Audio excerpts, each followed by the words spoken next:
Hello అందరికీ, నేను మీ సఫియాన్ అండి. ఇవాళ వచ్చేసి 90 డేస్ క్లాస్లో డే 6 క్లాస్ అండి. ఇందులో పేపర్ డ్రాఫ్టింగ్ ఇంతకు ముందు చేసాం కదా, దాన్నే ఇప్పుడు క్లాత్ పైన ఎలా కటింగ్ చేయాలి అనేది చూపిస్తానండి. పేపర్ కటింగ్ ఫ్రాక్ కి ఎలా చేయాలో చూపించాను 1 ఇయర్ కిట్ కి. ఈ పేపర్ కట్ చేసిన దాన్ని మనం ఫ్రాక్ లాగా కటింగ్ చేసి ఎలా కన్వర్ట్ చేయాలో ఇవాళ అయితే చూపిస్తాను.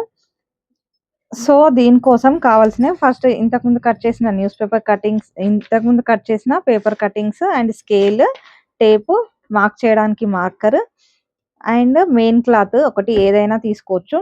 స్టార్టింగ్ కట్ చేసే వాళ్ళు మాక్సిమం కాటన్ క్లాత్లు యూస్ చేయండి. ఎందుకంటే మనము స్టార్టింగే స్టిచ్ చేసే వాళ్ళు కొంచెం ఫాలింగ్ క్లాత్లు అవి యూస్ చేసామనుకోండి, అది ఊరికే జారుతూ ఉంటుంది.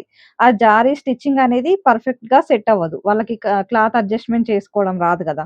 సో అందుకని స్టార్టింగ్ స్టిచ్ చేసే వాళ్ళు కొంచెం కాటన్ క్లాత్లు అవి యూస్ చేశారనుకోండి, వాళ్ళకి first impression is the best impression అని అంటారు కదా. ఫస్ట్ స్టిచ్ చేసేటప్పుడు వాళ్ళకి చాలా ఇంట్రెస్టింగ్ గా అనిపించి నెక్స్ట్ గా ఇంకా మంచిగా ట్రై చేయడానికి వాళ్ళకి ఇంట్రెస్ట్ వస్తుంది. అదే ఊకే జారుతూ కుట్లిప్పుతూ మనం చేసామనుకోండి, ఆ టైలరింగ్ పైనే ఇంట్రెస్ట్ పోతుంది. అందుకని స్టార్టింగ్ స్టిచ్ చేసే వాళ్ళు మాక్సిమం కొంచెం స్టిఫ్ గా ఉండే క్లాత్లు లేకపోతే కాటన్ క్లాత్లు అవి యూస్ చేశారనుకోండి, చాలా బాగా స్టిచ్చింగ్ అనేది వస్తుంది. సో నేనైతే ఇక్కడ మెయిన్ క్లాత్ ఒకటి యూస్ చేస్తున్నాను అండ్ దీనికి కాటన్ లైనింగ్ అనేది యూస్ చేస్తున్నాను అనమాట. సో ఈ కాటన్ లైనింగ్ యూస్ చేసినప్పుడు దీన్ని మంచిగా తడిపి ఐరన్ చేసి లాగి ఐరన్ చేసుకోవాలి. అప్పుడు సింక్ కొంచెం తగ్గుతుంది. ఎట్లైనా కాటన్ క్లాత్ అనేది సింక్ అవుతుంది, కానీ ఫస్ట్ టైం మనం సింక్ చేసామనుకోండి బాగుంటుంది. ఓకే, ఐరన్ చేసుకోవాలి. ఇట్లా ముడతలు ఇవి లేకుండా ఉంది కదా, మనం ఎంత ఐరన్ చేస్తే మనకు డ్రెస్ అనేది అంత నీట్ ఫినిషింగ్ లో ఉంటుంది అన్నమాట. బొటిక్ లో మెయిన్ గా ఐరనింగ్ అనేది చేయడం చాలా నీట్ గా చేస్తే డ్రెస్ అంత అందంగా వస్తుంది. నేను ఈ 1 ఇయర్ కిట్ కోసము 1 metre lining and 1 metre main cloth అనేది యూస్ చేస్తున్నాను. ఇలాగ 1 మీటర్ లో చేసేయచ్చు అనమాట. చిన్నది కదా, 15 ఇంచెస్ లెంత్ లో ఉంది, అది మనకు అడ్జస్ట్ అయిపోతుంది. 1 మీటర్ అయితే చాలు. ఇప్పుడు ఇది ఫుల్ 1 లేయర్ లో ఉంది కదా, దీన్ని 2 లేయర్స్ లాగా ఇలా ఫోల్డింగ్ చేసుకోవాలి. ఇది ఫోల్డింగ్ లో లైనింగ్ క్లాత్ అనేది ఇవి 2 కార్నర్స్ ఎండింగ్, ఇవి బొద్దులు అంటారు కదా, ఇవి ఎండింగ్స్, ఇవి 2 ఒకే సైడ్ వచ్చేలాగా వేసుకుంటే క్లాత్ అనేది నిలువు ఉంటుంది. ఒకవేళ 2 సైడ్స్ ఇవి కార్నర్స్, ఇవి బొద్దులు ఉంటాయి కదా ఎండింగ్స్, ఇవి ఉన్నాయి అనుకోండి, క్లాత్ అనేది అడ్డంలో ఉంటుంది. సో క్లాత్ అడ్డంలో ఉన్నప్పుడు మనకు సాగడం అనేది తక్కువ ఉంటది అండ్ ఫినిషింగ్ కూడా అంత పర్ఫెక్ట్ గా రాదనమాట. అందుకే ఎప్పుడు లైనింగ్ క్లాత్ కట్ చేసేటప్పుడు ఇవి 2 బొద్దులు అనేవి ఒక సైడ్ ఉండేలాగా చూసుకోవాలి, అప్పుడు క్లాత్ అనేది నిలువుగా వస్తుంది. ఎల్ షేప్ తో కింద క్లాత్ అనేది క్రాసింగ్స్ లేకుండా ఒక లైన్ డ్రా చేసుకోవాలి. చేసుకొని దీన్ని కట్ చేసేసారు.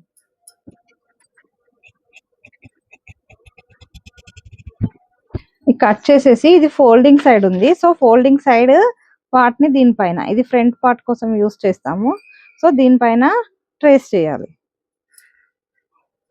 ట్రేస్ చేసి ఇలా మార్కర్ తో మార్కింగ్ చేసుకుంటే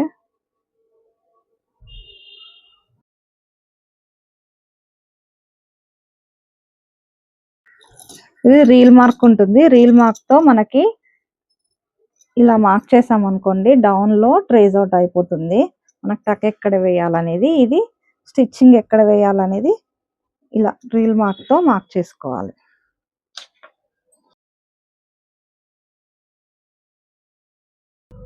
ఇది ట్రేస్ అవుట్ అయిన దాన్ని కట్ చేసుకుందాం. ఇప్పుడు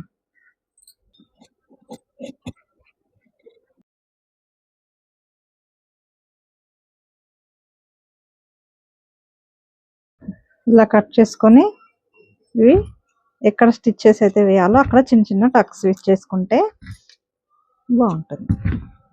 కట్ చేసాం కదా, దీన్ని కూడా ఇక్కడ ట్రేస్ అవుట్ చేసుకోవాలి.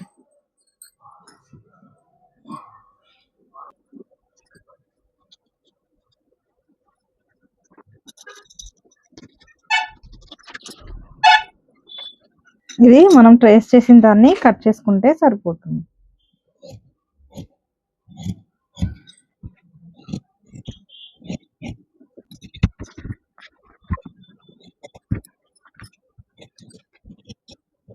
ఓన్లీ స్లీవ్లెస్ కాబట్టి ఫ్రంట్ పార్ట్ బ్యాక్ పార్ట్ రెండు మాత్రమే కట్ చేశాను. Front and back part cutting అయిపోయింది. ఇప్పుడు ఇది మిగిలిన లైనింగ్ క్లాత్ అనేది మనము కింద గేర్ పార్ట్ ఉంటుంది కదా, గేర్ పార్ట్ కి లైనింగ్ లాగా యూస్ చేయొచ్చు. లో జాయింట్ ఉన్నది, ఇలా తీసేయాలి.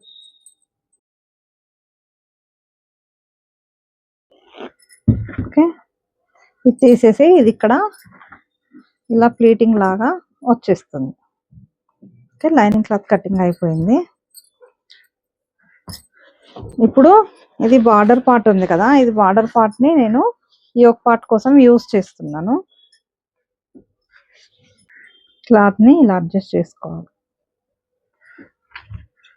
ఇక్కడ మెయిన్ క్లాత్ కట్ చేసేటప్పుడు నేను నెక్ కట్ చేయనండి, మనం స్టిచ్చింగ్ లో అది కట్ చేస్తాము.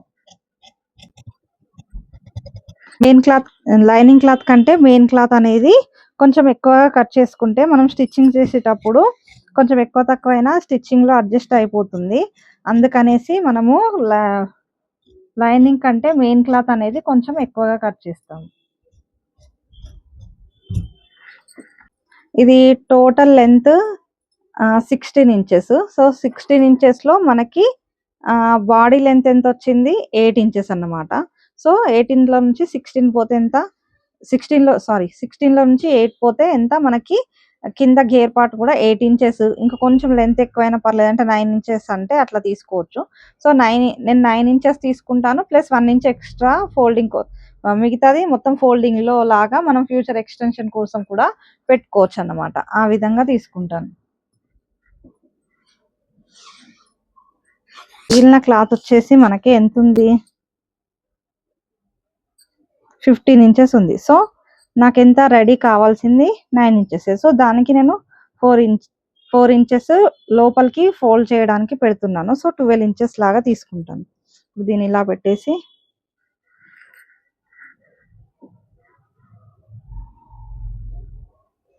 ఈ విధంగా 4 ఫోల్డ్స్ చేసుకున్నాం అనుకోండి.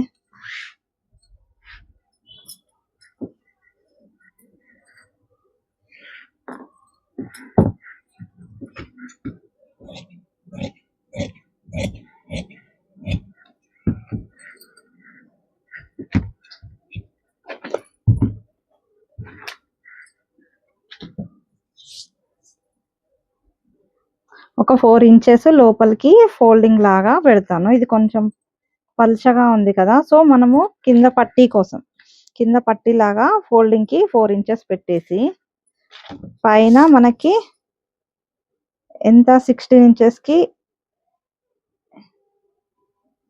9 ఇంచెస్ లెంత్ పెడుతున్నాను. మిగిలింది ఇది కూడా మొత్తం పెట్టేసి లోపలికి పట్టి పెట్టేయచ్చు, మన ఇష్టము. సో నాకు ఇంత సరిపోతుంది. సో దీన్ని ఇలా కట్ చేసేస్తాను.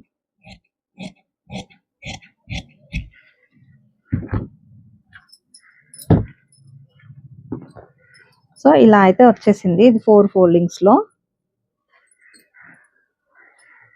దీనికి ఇక్కడ అన్ని ఇట్లా ప్లీటింగ్స్ వస్తాయి. ప్లీటింగ్ లో ఈ విధంగా స్లీవ్లెస్ ఫ్రాక్ అనేది కట్ చేశాను. ఇది మీకు అర్థమైందని అనుకుంటున్నాను. ఇందులో ఏమైనా డౌట్స్ ఉంటే నాకు కామెంట్ చేయండి, మీకు క్లియర్ గా చెప్తాను. చూసారు కదా క్లాత్ పైన ఎలా కటింగ్ చేయాలో, కాటన్ క్లాత్స్ అవి ఇంపార్టెన్స్ అనేది అన్ని చెప్పాను కదా, వాటిని మీరు ప్రాక్టీస్ చేయండి. నెక్స్ట్ క్లాస్ లో దీన్ని ఎలా స్టిచ్చింగ్ చేయాలో చూపిస్తాను. అంతే ఇక వీడియో. అప్పటి వరకు happy learning and happy stitching.